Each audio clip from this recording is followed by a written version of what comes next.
Bonsoir à tous, comme tous les lundis, c'est un plaisir de vous retrouver pour parler sport. Tout de suite, voici les principales articulations.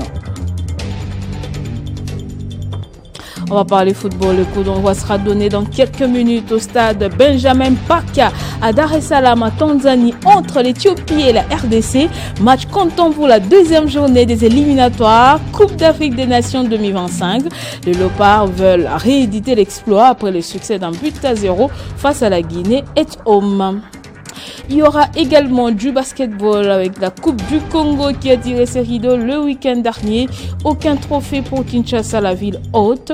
Le Sud Kivu et les Haut-Katanga ont brillé des mille feux et ce en deux versions. D'abord chez les dames, les BC Makomeno City a mis fin au règne dans le partage de la CNSS. Et contre toute attente, des BC Makomeno City a renversé la championne incontestée du Congo par 70 à 49. Encore une fois, bonsoir et merci de nous rejoindre pour parler sport. On commence avec le football. Tout à l'heure, donc à 20h juste de Kinshasa, c'est le match entre l'Éthiopie et la RDC, comptant pour la deuxième journée des éliminatoires de la Coupe d'Afrique des Nations 2025. Comme je le disais au sommaire, les Léopards devront enchaîner face au Walia d'Éthiopie ce soir donc à Dar es Salaam pour finir en beauté la trêve internationale dans un groupe H qui domine provisoirement après leur victoire sur les Sili nationales vendredi dernier au stade des Martyrs de la Pentecôte. Arrivés à Dar es Salaam hier, les Léopards ont eu quelques séances de décrassage pour être au point avant d'affronter l'Éthiopie qui avait tenu en échec les TFA Stars de la Tanzanie au stade Benjamin Mkapa, pendant que la RDC avait réussi à se débarrasser du Sili national au stade des Martyrs grâce à un but de Doka Embe inscrit sur une frappe enroulée. Il fallait donc commencer fort à domicile pour éviter le scénario des dernières minutes lors de ces éliminatoires, et Sébastien Destabre estime que les joueurs avaient bien respecté les consignes. On écoute les sélectionneurs managers de l'équipe nationale de la RDC dans cet extrait choisi par Christian Bokaya de Corée.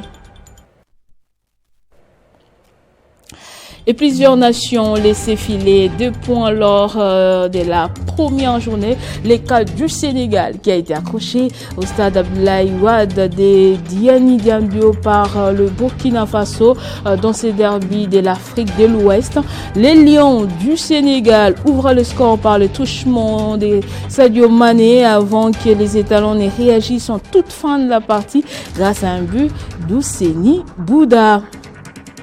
On va voir d'autres rencontres. C'était aussi le cas lors du match Afrique du Sud face à l'Ouganda. Les Bafana ont frôlé la défaite à domicile. Les protégés du Gobros ont pris un point devant l'Ouganda lors du match soldé sur le score de 2 buts partout.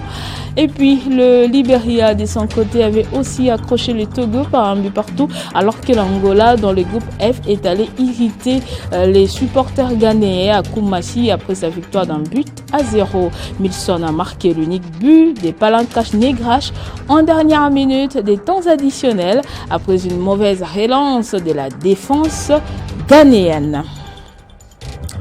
Retour au pays pour continuer de parler football. Chikapa a vibré hier au rythme du grand derby d'Ibumba face à Momekano, un derby qui a ravivé la flamme de football dans la province du Kasaï. Ces matchs a vu les deux clubs se quitter avec respect, soit sur le score de 2 buts partout.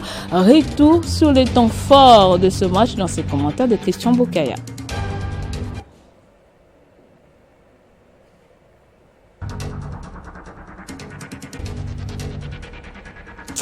On va changer de discipline pour parler basketball. Pour tous les férus de la balle au panier, le rendez-vous était pris ici à Kinshasa avec la nouvelle édition de la Coupe du Congo qui a tiré ses rideaux.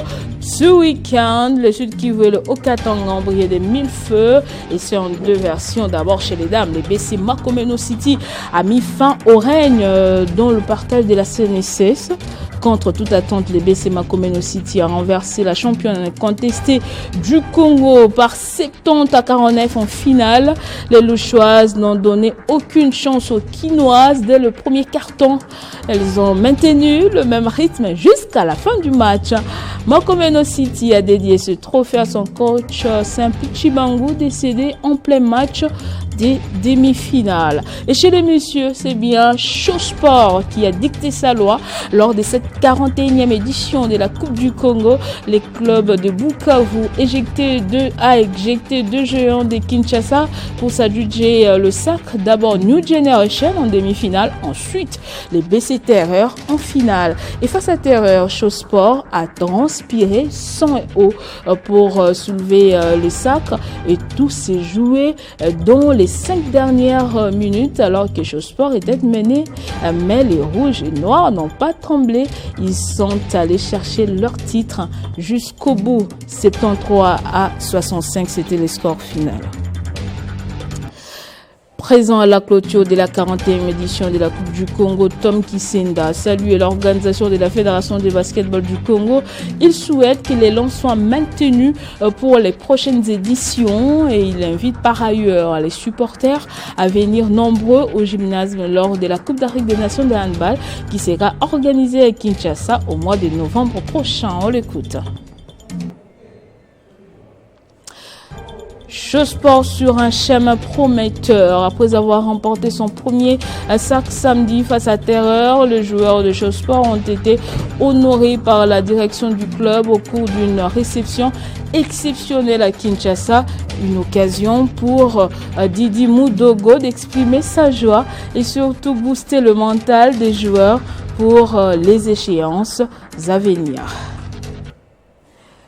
Du sport de combat dans ce journal. Les lampions des championnats d'Afrique des karatés sont ce dimanche 8 septembre à Tunis, en Tunisie. Les léopards de la République démocratique du Congo se sont classés 10e sur les 24 pays qui ont pris part en obtenant 2 médailles en bronze en comité homme grâce respectivement à Dominique Chiroumé dans la catégorie des moins de 52 kilos et chez les cadets et Djonga Omatuku dans la catégorie des plus de 44 kilos chez les U21.